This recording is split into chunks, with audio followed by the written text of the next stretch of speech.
Olá, bem-vindos, como você está? Mais uma vez, bem-vindos ao nosso curso Compreendendo o Apocalipse. Estamos estudando a revelação do Senhor, a palavra de Deus no livro do Apocalipse. Uma mensagem para todas as igrejas, uma mensagem proclamada pelo remanescente fiel de Deus a toda a terra. Hoje nós vamos tratar sobre as duas colheitas da terra, conforme Apocalipse 14, verso 14 a 20. Vamos ler esse texto daqui a pouquinho. Pegue a sua Bíblia, convido você a assistir esse vídeo até o final, deixar seus comentários e divulgar. Divulgue mesmo para todos aqueles que você deseja que compreendam verdades da palavra de Deus. Um resumo até aqui. Estudamos até esse momento Apocalipse 14, onde é mostrado os vencedores já no céu. O Senhor Jesus tem certeza que Ele e sua igreja vencerão o mal. Então já nos apresenta antecipadamente quem são os vencedores. Aqueles que proclamam a verdade da palavra de Deus. Essas pessoas são representadas no Apocalipse como alguém que tem um caráter semelhante ao caráter de Jesus. Eles têm o nome de Deus na sua testa, na sua fronte, o nome do Cordeiro. Portanto, eles refletem por imitação o caráter de Cristo. Isso significa que antes de eles pregarem as três últimas mensagens angélicas, mensagens importantes de advertência, a advertência final de Deus, eles precisam ser justificados. E a graça que os justifica é a mesma graça que lhes dá poder para, sendo semelhantes a Jesus, vencerem o pecado.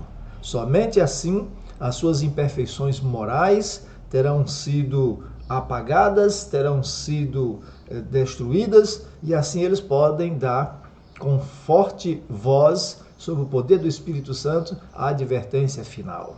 Somente tendo o caráter de Jesus, justificados pela graça, pela fé no sangue derramado de Cristo, eles podem pregar o evangelho eterno. Há dois evangelhos sendo pregados. Evidentemente que para ser salvo, o evangelho da salvação está sendo pregado por toda e qualquer igreja. Porque salvação não é algo a ser possuído por uma igreja. Não há uma igreja que detém o dogma da salvação. Não, a salvação é um dom de Deus. E todos aqueles que pregam a graça de Jesus podem ouvir a mensagem, aqueles que ouvirem podem ser salvos. Porque todo aquele que invocar o nome do Senhor será salvo em qualquer igreja, em qualquer lugar. Isso não é um privilégio apenas da igreja adventista. Todas as igrejas estão pregando a salvação, porém, tem um evangelho equivocado sendo pregado. Um evangelho que está destoando sobre a justificação pela fé, onde as pessoas podem ser salvas, mas continuando nos seus pecados, violando a lei de Deus. O processo de santificação, onde eles vivem conforme o mundo, não conforme a consagração requisitada pela palavra de Deus. Então tem dois evangelhos sendo pregados. Um evangelho que diz que quando a pessoa morre, vai para o céu. E se ele vai para o céu, então ele já está no paraíso. Portanto, ir para o paraíso é uma questão de morte, não de volta de Jesus, não de salvação. Está vendo? Então tem dois evangelhos sendo pregados. O evangelho eterno é pregado unicamente pela igreja que Deus escolheu. E esse evangelho é pregado por esse povo que Deus identifica em Apocalipse 14, no verso 12, onde ele diz: eis aqui o meu povo, os que guardam os mandamentos de Deus e têm o testemunho de Jesus. E esse povo pode, inclusive, sofrer afrontas, violências, podem, inclusive, perder a vida. Mas a Bíblia diz que a partir de então, entre o quinto e o sexto selo, entre a sexta e a sétima trombeta, quando esses eventos estiverem acontecendo, eles já estão selados, eles já receberam o Espírito Santo. Alguns podem morrer antes disso, mas depois de serem selados jamais morrerão. E por isso a Bíblia diz que alguns que hão de morrer antes disso, como mártires, são felizes e aventurados. Suas obras acompanham. Desde agora, bem-aventurados os mortos que desde agora morrem no Senhor. Então, agora eu quero convidar você a Bíblia Sagrada, Apocalipse 14, verso 14 a 20. Eu vou fazer só a leitura, que a gente explica isso daqui a pouquinho. Pronto? Vamos lá. Olhei e eis uma nuvem branca, e sentado sobre a nuvem um semelhante a filho de homem, tendo na cabeça uma coroa de ouro e na mão uma foice afiada. outro anjo saiu do santuário gritando em grande voz para aquele que se achava sentado sobre a nuvem: toma a tua foice e ceifa, pois chegou a hora de ceifar, visto que a seara da terra já amadureceu. E aquele que estava sentado sobre a nuvem passou a sua foice sobre a terra, e a terra foi ceifada. Verso 17. Então saiu do santuário que se encontra no céu outro anjo, tendo ele mesmo também uma foice afiada. Saiu ainda do altar outro anjo, aquele que tem autoridade sobre o fogo, e falou em grande voz ao que tinha a foice afiada, dizendo: toma a tua foice afiada e ajunta os cachos da videira da terra, porquanto as suas uvas estão amadurecidas. Então o anjo passou a sua foice na terra e vindimou a videira da terra, e lançou-a no grande lagar da cólera de Deus, e o lagar foi pisado fora da cidade, e correu sangue do lagar até aos freios dos cavalos, numa extensão de 1.600 estádios. Vamos compreender esse texto? Muito bem. Estou muito feliz que você continua comigo para juntos estudarmos essa revelação da palavra do Senhor. Olha, aqui aparece na nuvem branca alguém semelhante a Filho do Homem. O Filho do Homem é o Senhor Jesus Cristo. Ele diz em Mateus 16, 27, porque o Filho do Homem virá na glória de seu Pai com os seus anjos, e então dará a cada um segundo as suas obras. Essa expressão, Filho do Homem, aplicada a Jesus, é porque ele valoriza a sua humanidade. Fala do seu sofrimento, fala da sua disposição para ajudar a todos. Vamos ler alguns textos? Lucas 9, verso 22, ele mostra-nos a seguinte e importante revelação do que ele veio fazer. 22. É necessário que o Filho do Homem sofra muitas coisas, seja rejeitado pelos anciãos, pelos principais sacerdotes e pelos escribas, seja morto e no terceiro dia ressuscite. Então, o Filho do Homem diz respeito à humanidade de Cristo, diz respeito a Jesus Cristo, o divino Filho de Deus. Marcos 10, verso 45. Ele veio a esta terra, sofreu as angústias de ser alguém totalmente separado do pecado e que causou, portanto, uma reação muito grande do inferno, que tentou barrá-lo, tentou pará-lo, porque o único ser humano que não tinha nenhum conchavo com Satanás, nada devia à justiça divina. Marcos 10, 45. Pois o próprio Filho do Homem não veio para ser servido, mas para servir e dar sua vida em resgate por muitos. Aqui está a missão de Jesus.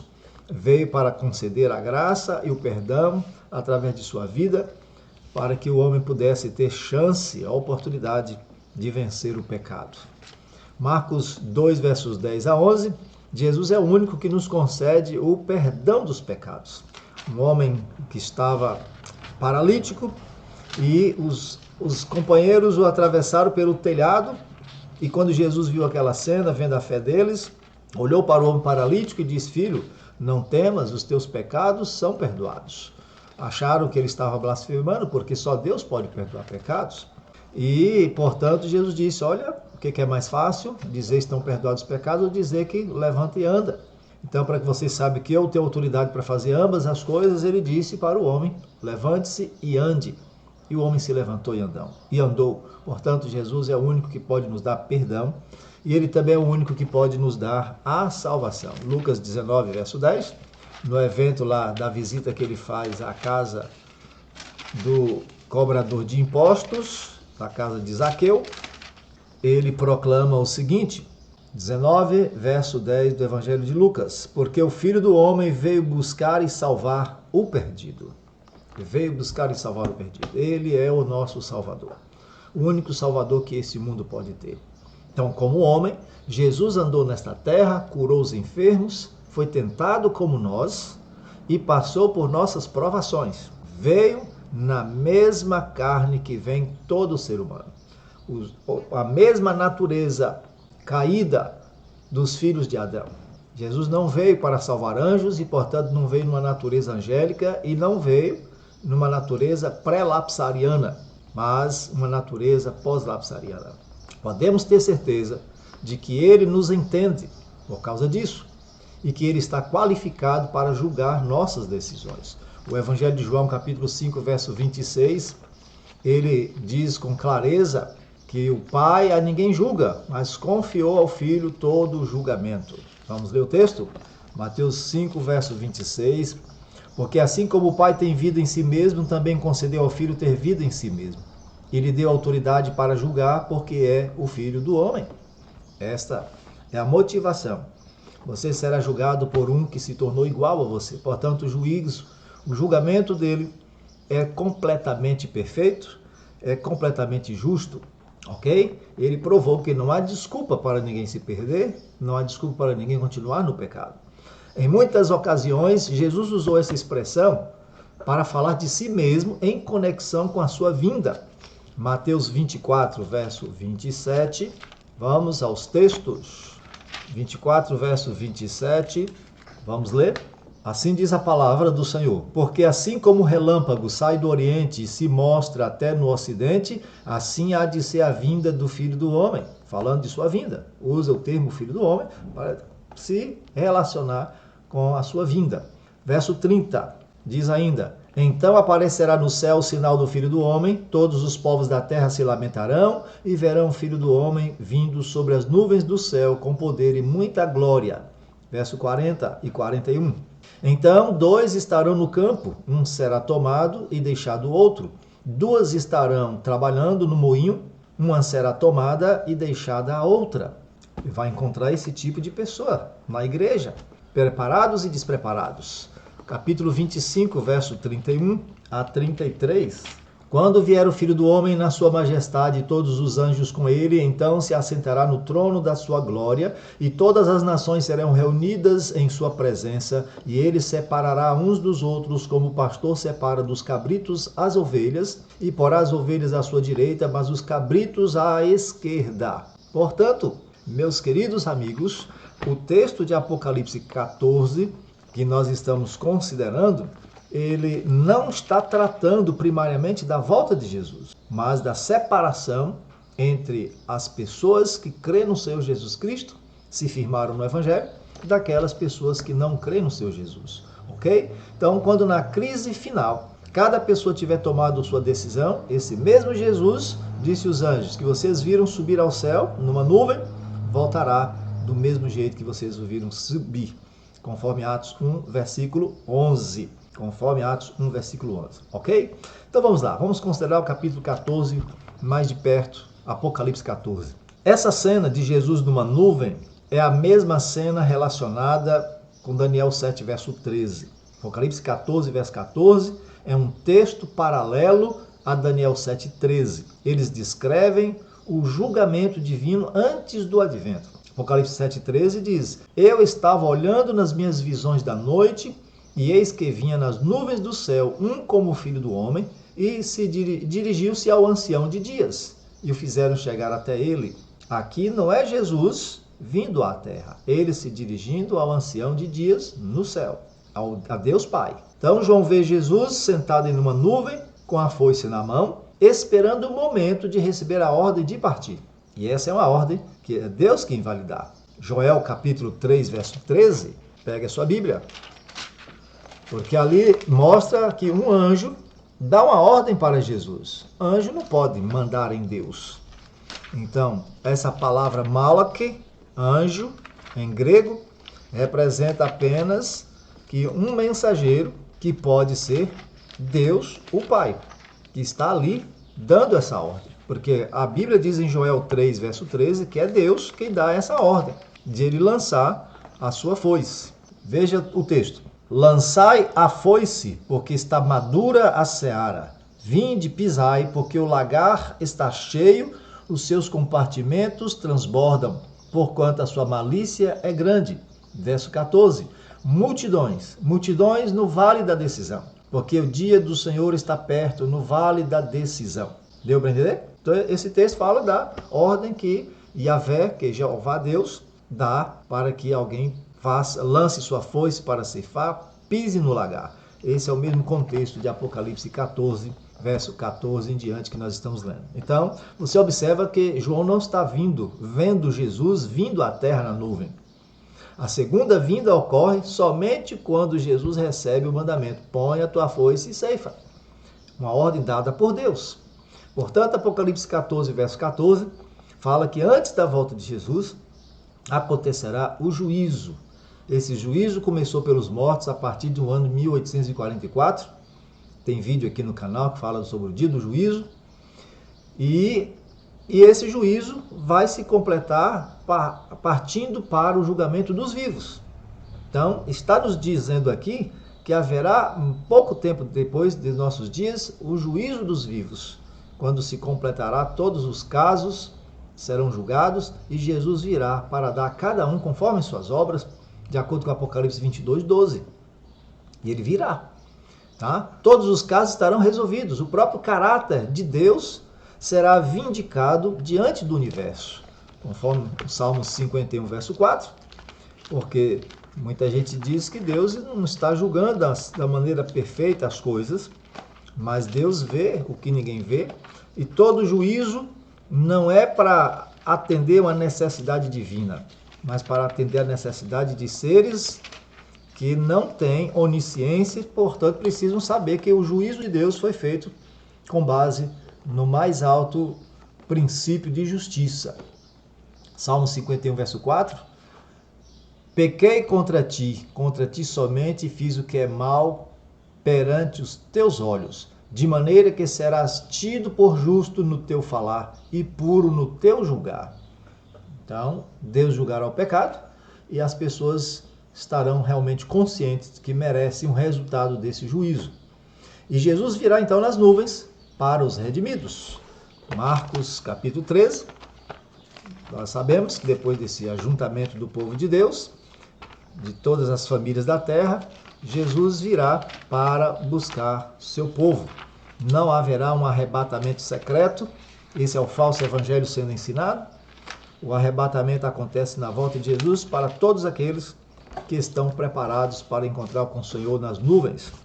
É lógico que alguns serão deixados, porque perecerão, não estão preparados, não dão glórias a Deus, estão brincando com a graça de Deus. Marcos 13, verso 26, o Senhor Jesus declara: então verão o Filho do Homem vir nas nuvens com grande poder e glória, e ele enviará os anjos e reunirá os seus escolhidos dos quatro ventos, da extremidade da terra até a extremidade do céu.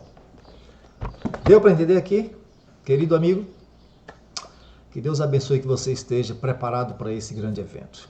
Sua vida estará sendo passada em revista diante dos céus e você precisa estar pronto para compreender que as decisões que tomamos hoje são decisões que têm a ver com o nosso futuro eterno. Muito bem?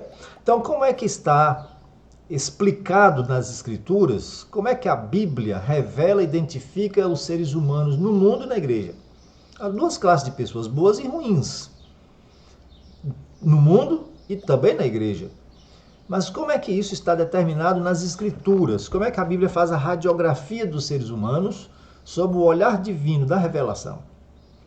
Em Marcos 13, vamos ler, verso 38, diz a palavra de Deus que existe a boa e a má semente. Boa e má semente. Marcos 13, versículo... Não tem o verso 38, não. É Mateus 13, verso 38. Mateus 13, 38. Lemos. O campo é o mundo. A boa semente são os filhos do reino. O joio são os filhos do maligno. Veja aí. Então nós temos boa e má semente, trigo e joio, no mundo inteiro. Na igreja nós temos joio e trigo, de uma forma muito específica. Mateus 13, verso 24 a 30. Outra parábola lhes propôs, dizendo: o reino dos céus é semelhante a um homem que semeou boa semente no seu campo. O campo é o mundo. Mas enquanto os homens dormiam, veio o inimigo deles, semeou o joio no meio do trigo e retirou-se. E quando a erva cresceu e produziu fruto, apareceu também o joio. Então, vindo os servos do dono da casa, lhe disseram: Senhor, não semeaste boa semente no teu campo? De onde vem, pois, o joio? Ele, porém, lhes respondeu: o inimigo fez isso. Mas os servos lhe perguntaram: queres que vamos e arranquemos o joio? Não. Replicou ele: para que ao separar o joio, não arranqueis também com ele o trigo. Deixai-os crescer juntos até a colheita. E no tempo da colheita direi aos ceifeiros: ajuntai primeiro o joio, atai-o em feixes para ser queimado, mas o trigo recolhei-o no meu celeiro. Então fica claro que há boa e má semente no mundo inteiro. Na igreja e no mundo, joio e trigo. Pessoas boas, pessoas ruins. Pessoas com características de bondade, de copiar o caráter de Deus, e aquelas pessoas que copiam o caráter de Satanás. Então, o joio representa aqueles cuja fé não contribui para o reino de Deus, sendo antes pedras de tropeço, maus exemplos e infiéis. Estão nas igrejas por questões sociais, nunca se converteram de fato. Parecem até cristãos sinceros, mas são de mera aparência, lobos vestidos de ovelhas, são chamados de bodes, de cabritos.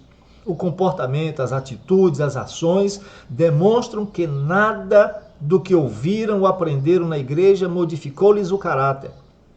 São sementes de pedregais, crescem junto com o trigo. Ou seja, na igreja há duas classes coexistindo: joio e trigo, bodes e ovelhas, mornos e frios, que serão separados no fim, segundo a palavra de Deus, pelos ceifeiros, que são os anjos de Deus. Então veja, duas sementes sendo plantadas, e os dois semeadores, Deus e o diabo. Já lemos no verso 37 e 38, o filho do homem é aquele que semeia a boa semente. O joio são os filhos do maligno. O inimigo que o semeou é o diabo. E a ceifa é o fim do tempo, o fim do mundo. E os ceifeiros são os anjos, não é? Então fica claro isso aqui pra gente. Portanto, também são divididos em ovelhas e bodes, ou bodes e cabritos, né? Mateus 25, verso 31 a 33, falando da volta de Jesus: quando vier o Filho do Homem, na sua majestade e todos os anjos com ele, então se assentará no trono da sua glória, e todas as nações serão reunidas em sua presença, e ele separará uns dos outros, como o pastor separa dos cabritos as ovelhas. Ok? Esse tipo de gente são as nações de todo o mundo. Ovelhas e bodes. Ovelhas e cabritos. Certo? Os que atendem à voz do bom pastor e aqueles que são rebeldes ao ouvir o bom pastor. Não escutam a palavra de Deus. Há dois cuidadores, nós temos o bom pastor e temos o mercenário, conforme Evangelho de João capítulo 10. E há dois destinos para esses dois grupos de pessoas: ou o reino eterno, ou a destruição eterna. Vamos para a Bíblia? Mateus 13, verso 40 a 43, diz que o trigo será recolhido no celeiro celestial. Já o joio será atado e queimado. São esses os destinos. Ou o reino de Deus, ou o fogo do inferno, que queimará até completa destruição. Mateus 25, 41, Jesus disse que não é plano de Deus lançar ninguém ali, mas as escolhas das pessoas, elas terão necessidade de serem destruídas. Atendendo a esse desejo que o pecador tem oculto no seu coração, porque o mal por si mesmo se destrói, diz a palavra de Deus. Então, Mateus 25, 41, Jesus diz: então o rei dirá também aos que estiverem à sua esquerda: apartai-vos de mim, malditos, para o fogo eterno, preparado para o diabo e seus anjos. Um fogo eterno preparado para o diabo e seus anjos. Este fogo queimará até a completa destruição, de maneira que não voltará a oportunidade para nenhum deles, nem de se converter, nem de viver eternamente em meio a sofrimento. Serão completamente destruídos, por isso que o fogo é eterno em suas consequências. Ok? Muito bem. E aí, nós temos as classes, pelo menos 3 classes envolvidas no mundo. São pessoas religiosas, não religiosas e as pessoas fiéis. Certo? Fiéis religiosos e fiéis não religiosos. Vamos lá? Apocalipse 6, verso 14 a 17. Nós vamos tratar dessa primeira classe, subdivisão que existe no mundo, entre o joio, entre os bodes, entre a erva daninha do mundo. Existem pessoas não religiosas que não se converterão, que rejeitarão qualquer apelo de Deus para isso. Ao contrário, perseguirão os que pregam o evangelho e procurarão matá-los, destruir as escrituras e sua influência. Apocalipse 6, verso 14 a 17. Leia comigo. Diz o texto sagrado: E o céu recolheu-se como um pergaminho quando se enrola, na volta de Jesus. Então todos os montes e ilhas foram movidos do seu lugar. Os reis da terra, os grandes, os comandantes, os ricos, os poderosos e todo escravo e todo livre se esconderam nas cavernas e nos penhascos dos montes, e disseram aos montes e aos rochedos: Caí sobre nós e escondei-nos da face daquele que se assenta no trono e da ira do Cordeiro, porque chegou o grande dia da ira deles, e quem é que pode suster-se? Então, essa classe de pessoas tão religiosas, você conhece, em todo lugar você vê o comportamento. Apenas vivem para a farra, para a bebedeira, para o deboche, para o ridículo, para si mesmo. Então, já ganharam o seu quinhão. Como viver apenas para esse mundo e para o pecado, terão como herança apenas esse mundo amaldiçoado pelo pecado, e com o pecado serão destruídos. São os não religiosos. São aqueles que conhecem alguma coisa a respeito da volta de Jesus, já ouviram, porém não se converteram, se tornaram rebeldes até o último instante. Não abandonaram nenhum vício, continuaram escravos do pecado, escravos de todos os tipos de luxúria e, portanto, querem viver dessa maneira e dessa maneira morrerão. Ok? Essa foi essa é uma das subclasses, os não religiosos que serão encontrados antes da volta de Jesus. E é aqui que a gente está pregando o evangelho. Essas pessoas também ouvirão o evangelho. Vamos lá. Nós temos os religiosos, porém infiéis. Tem essa classe também que o evangelho eterno está sendo pregado e que muitos deles andam acusando, dizendo: olha, vocês estão lançando suas redes nos aquários. Mas não, o Senhor Jesus disse que há pessoas que são religiosas e precisam ouvir o evangelho eterno, precisam mostrar fruto digno de arrependimento, e, portanto, nós temos que pregar para todos, para religiosos, para não religiosos, para crentes, para não crentes, para todas as pessoas. Elas precisam saber que o juízo de Deus descerá com força sobre todos, inclusive e especialmente para aqueles que se dizem cristãos, que se dizem religiosos. Vamos ler o texto? Mateus 7, 21 a 23. Nem todo que me diz Senhor, Senhor, entrará no reino dos céus, mas aquele que faz a vontade de meu Pai que está nos céus. Muitos naquele dia hão de dizer-me: Senhor, Senhor, porventura não temos nós profetizado em teu nome? E em teu nome não fizemos muitos milagres?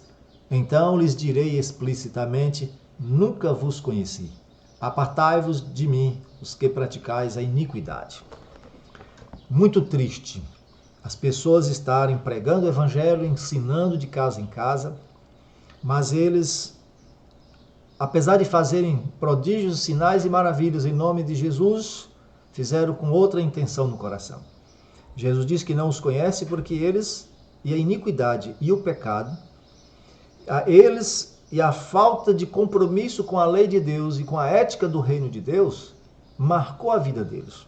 Viveram apenas para o lucro, para o salário.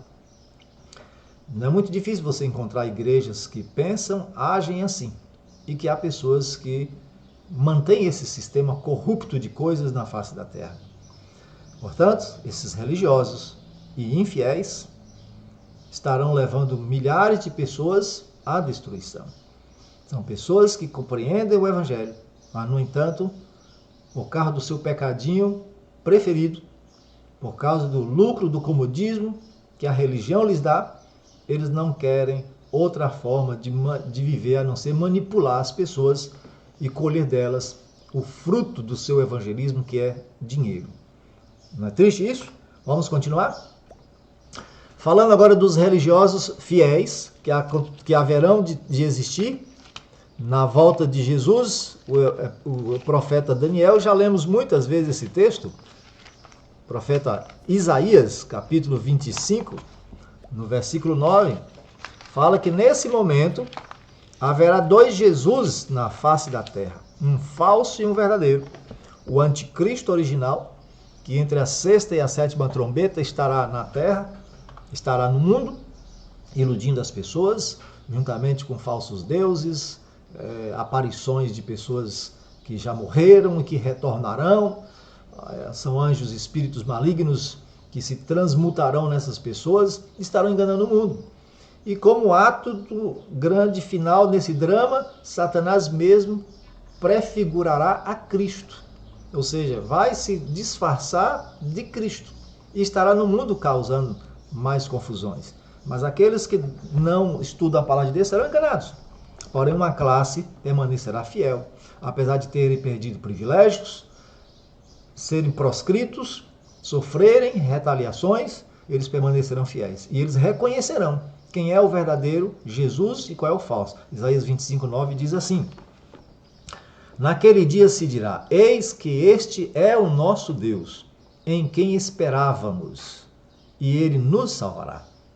Este é o Senhor, a quem aguardávamos.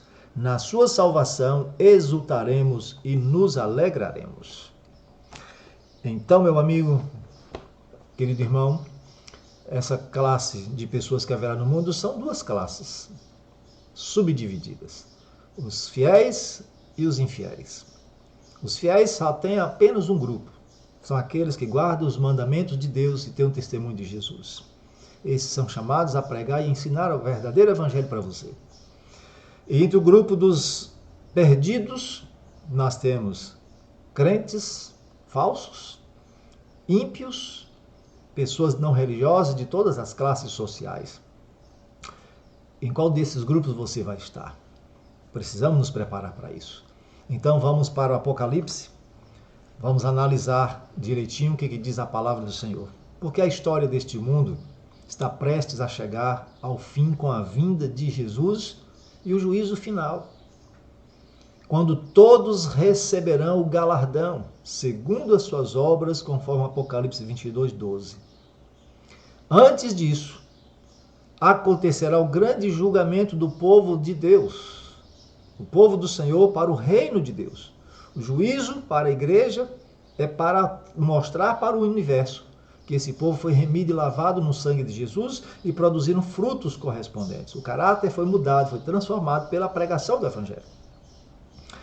E também haverá o juízo dos ímpios, o ajuntamento desses dois grupos. O ajuntamento do povo de Deus para o seu reino e dos ímpios para o derramamento da ira de Deus, da destruição final. Como vimos, João retrata essa cena em Apocalipse 14 em termos de duas grandes colheitas. Algo familiar ao pensamento judaico e que eu quero convidar você a examinar comigo mais uma vez. Vamos ler? Apocalipse 14, verso 14 ao verso 16. Vamos lá? Com muito carinho, reverência a esse momento que temo que nós temos que tomar uma decisão e que essa decisão ela pode ser bem-aventurada ou pode ser uma infelicidade. Porque precisamos estar firmes na palavra de Deus e tomar nossa decisão coerente com a nossa fé, com o conhecimento do que o Senhor Jesus nos revela. Apocalipse 14, verso 14 a 16. Olhei e eis uma nuvem branca, e sentado sobre a nuvem um semelhante a filho de homem, tendo na cabeça uma coroa de ouro e na mão uma foice afiada. Outro anjo saiu do santuário, gritando em grande voz para aquele que se achava sentado sobre a nuvem: toma a tua foice e ceifa, pois chegou a hora de ceifar, visto que a seara da terra já amadureceu. Do que está tratando o texto? O texto está falando de uma seara. Está falando de quê? De que um anjo com grande voz. E nós vemos esse anjo com grande voz quando ele está pregando o Evangelho eterno. Em Apocalipse 14, versículo 9, um terceiro anjo dizendo em grande voz: se alguém adora a besta. Então é nesse tempo da última mensagem angélica pregada no mundo pelo remanescente, é que se completará o juízo do povo de Deus, o juízo que vem pela igreja. E percebeu-se que pela medida do santuário eles têm caráter semelhante ao de Cristo. Eles recebem a chuva serôdia, recebem o selo de Deus e, portanto, são dignos de estarem no Monte Sião com o Cordeiro. Então, nesse momento em que o Evangelho estará sendo pregado no mundo e rejeitado, Deus mostrará sua lei durante o toque da sétima trombeta para todo o universo ver que esse povo sempre pregou a verdade. Que o remanescente fiel, aqueles que guardam os mandamentos de Deus e têm o testemunho de Jesus, a Igreja Adventista do Sétimo Dia sempre ensinou a verdade. E as pessoas verão, então, a colheita que se produzirá como resultado dessa pregação. Muitas pessoas de todas as igrejas, de todas as classes sociais, de todas as religiões, compreenderão o Evangelho e serão salvas. Darão basta, se libertarão da influência de padres, pastores, religiosos que os aprisionam. Eles precisam quebrar as correntes, pensar por si mesmos, examinar as Escrituras. E isso acontecerá quando virem o povo de Deus pregando e sofrendo. E eles levarão a mão à consciência e vão começar a pensar por si mesmos. Que ninguém morrerá por uma causa perdida. Então esse povo tem que estar ensinando a verdade. E como resultado disso, o anjo disse, olha, a seara da terra se completou. Amadureceu o grão.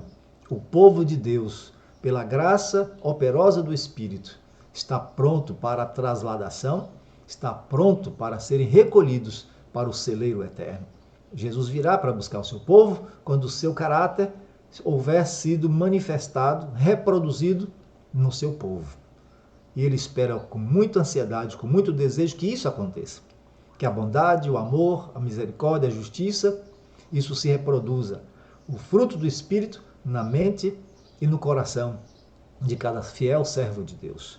Então a colheita dos grãos, ou seja, a colheita do povo de Deus é sucedida pela execução da ira divina sobre os ímpios, retratada pela imagem das uvas pisadas no lagar. Então, primeiro, Jesus separa o trigo precioso, o povo maravilhoso de sua graça, que foi redimido por seu sangue, e agora vem a paga para aqueles que são os ímpios. Apocalipse 14, verso 17 a 18. Vamos ler? Então saiu do santuário que se encontra no céu outro anjo, tendo ele mesmo também uma foice afiada. E ficou parado, não fez nada. Saiu ainda do altar outro anjo, aquele que tem autoridade sobre o fogo, e falou em grande voz ao que tinha a foice afiada, dizendo, toma a tua foice afiada e ajunta os cachos da videira da terra, porquanto as suas uvas estão amadurecidas. O que nós temos? Nós temos aqui a colheita final das uvas. O vinho, lembra do vinho de Babilônia? Lembra dos cristãos de todas as denominações que gostam de tomar um vinho com álcool, bebidas alcoólicas? Esse é o destino desprezível de todos os alcoólatras, mesmo que tomem de forma cerimonial, religiosa, bebidas alcoólicas. O vinho, na Bíblia, não é símbolo de vida eterna. Vinho alcoólico não é símbolo de paraíso, mas de destruição, de corrupção. E, portanto, aqui está a colheita final de todos os ímpios, religiosos, não religiosos, que eles também desenvolveram um caráter, mas não semelhante ao de Cristo, mas um caráter semelhante aos prazeres do mundo que eles gostam. Um caráter semelhante ao pecado, um caráter semelhante ao de Satanás. Não é isso? Então o que você nota aqui?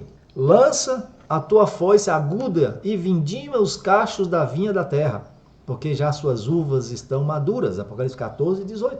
Se os justos, a colheita do trigo, cresceram em santidade todos os dias, os injustos, que são os cachos de uvas, também cresceram, só que em impiedade.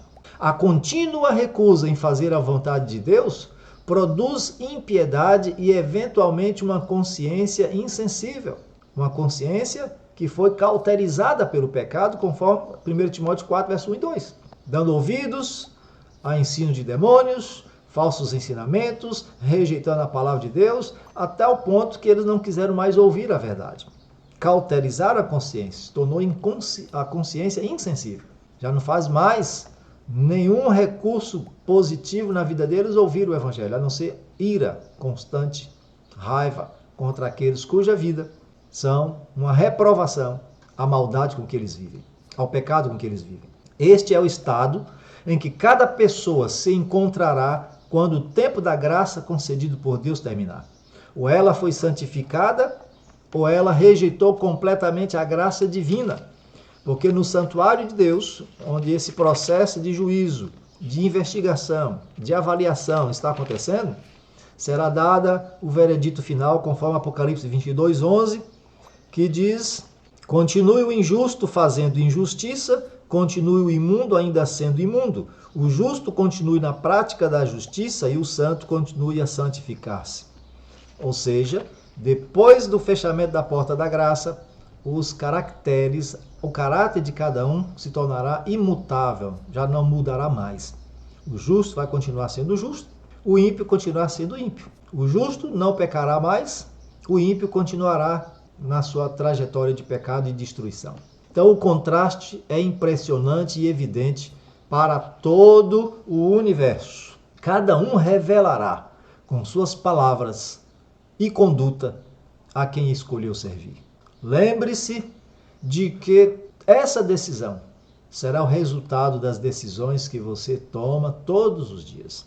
Ser trigo ou ser joio? Pense um pouquinho. Depois que você se converteu e foi para a igreja melhorou com sua presença? As pessoas passaram a ter uma ideia diferente da Bíblia, do Evangelho, da igreja, logo depois que você entrou para ela?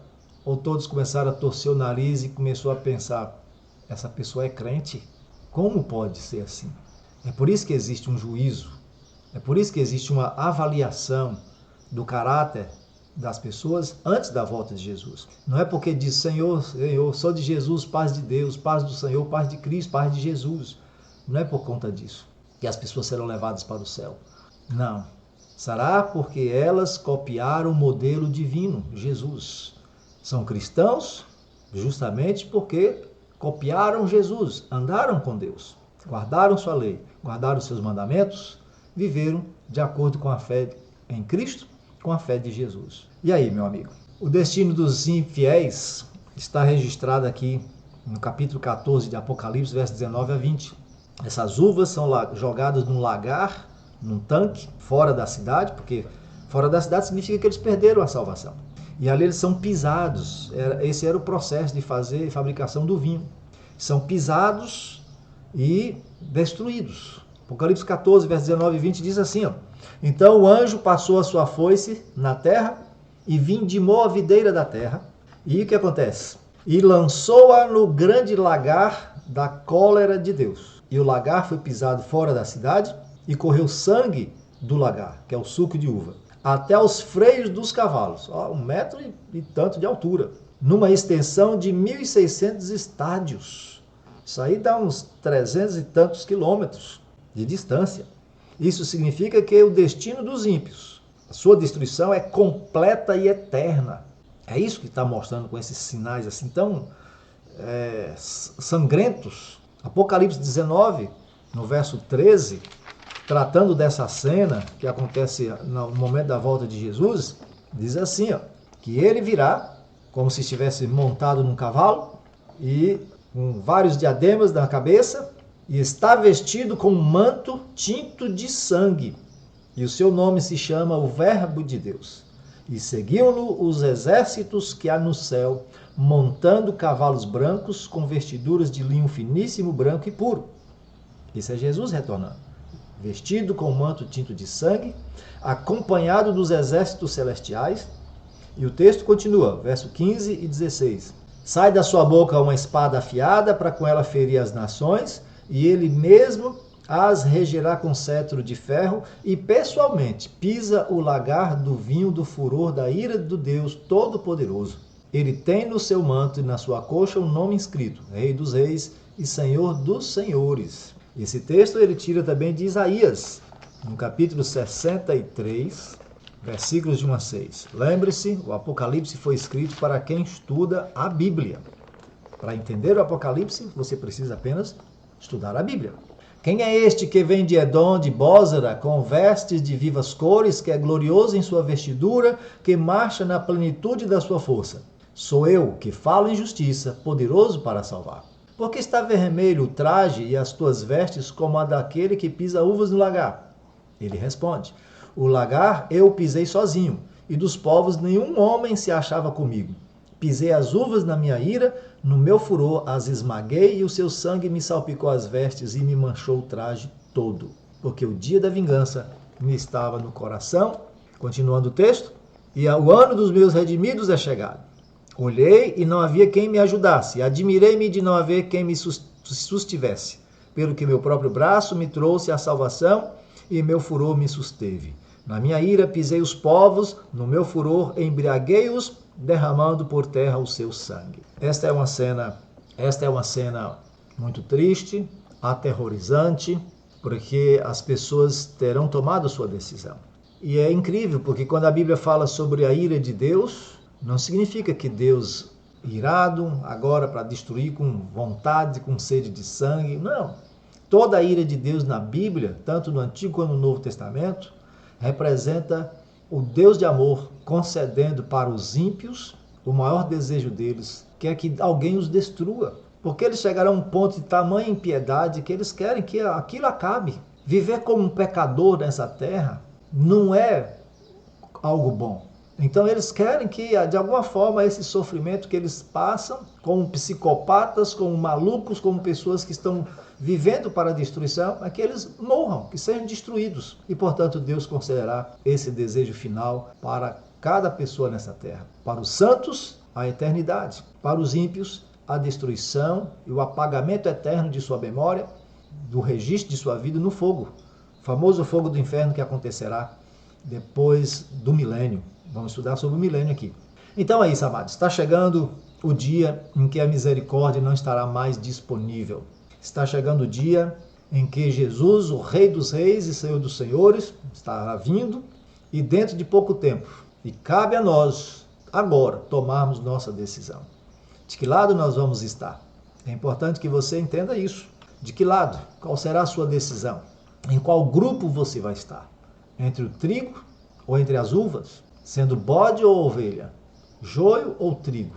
Salvo ou perdido? Entre os que guardam os mandamentos de Deus ou entre aqueles que aceitam a besta e seus falsos mandamentos? A escolha é sua. A escolha é você quem faz. Portanto, fica na tela para você pensar, meditar. Se está com alguma dúvida, deixe nos comentários, entre em contato. Não esqueça de deixar o seu like, seu gostei. Não esqueça de se inscrever no canal. Muito importante. Que Deus lhe abençoe. Se prepare para o nosso próximo estudo, Apocalipse 15. É muito importante. Estamos para tratar dos últimos detalhes do Apocalipse. Como Deus vai entrar com providência para salvar seu povo e levá-lo para as mansões celestiais. Até o próximo estudo, Apocalipse 15. Um abraço, muito obrigado por sua atenção até aqui.